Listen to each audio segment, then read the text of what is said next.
Have I seen any instances where clients implicitly and comfortably trust AI outputs as the end all be all for their cybersecurity implementation? No.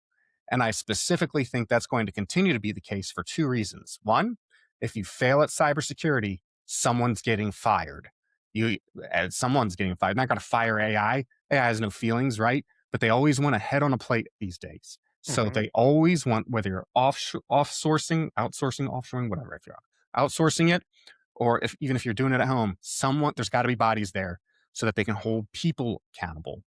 And I think that's not going to go away anytime soon because people are afraid and they want a person there to make them more comfortable. Anyway, those are my thoughts. What do you think? Yeah, I agree with everything you said. I also want to point out that this one's a little tougher because, much like the computer user support specialist, we're still looking at a highly technical job. And the thing you have to remember is that AI is running on computers, right? AI is computer. It is not human. It is not human brain. It is computer ones and zeros. It can make a best guess at something. For editing reports, it's awesome. If you're trying to do analysis on packets or any kind of ones and zeros or data coming through the pipeline, it's excellent.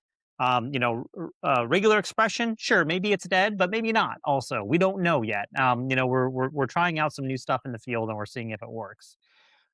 But the underlying technology that's running this is still the basic technology, and I'm like the worst at having to repeating myself about this stuff. But But we've been do it using it for anyway.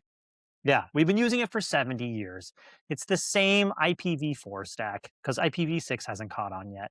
It's the same x86 architecture for the most part that we're using, unless you're using an Apple. And I get that there's an M1 now and an M2, and probably M3 and M4 now. I'm just an old man, but things are changing a little bit, but not even that much. Even ARM architecture is still kind of the same.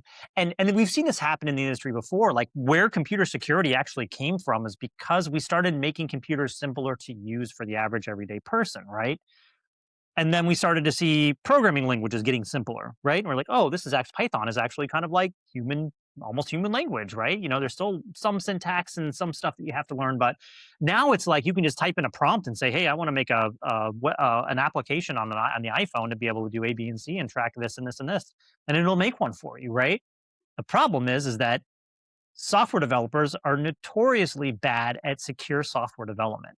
And so the My knowledge base that gosh, the thing is yes. pulling from is going to be insecure practices that are We're happening, going to have right? more insecure code, Dustin. We're going to have Right. so much of it.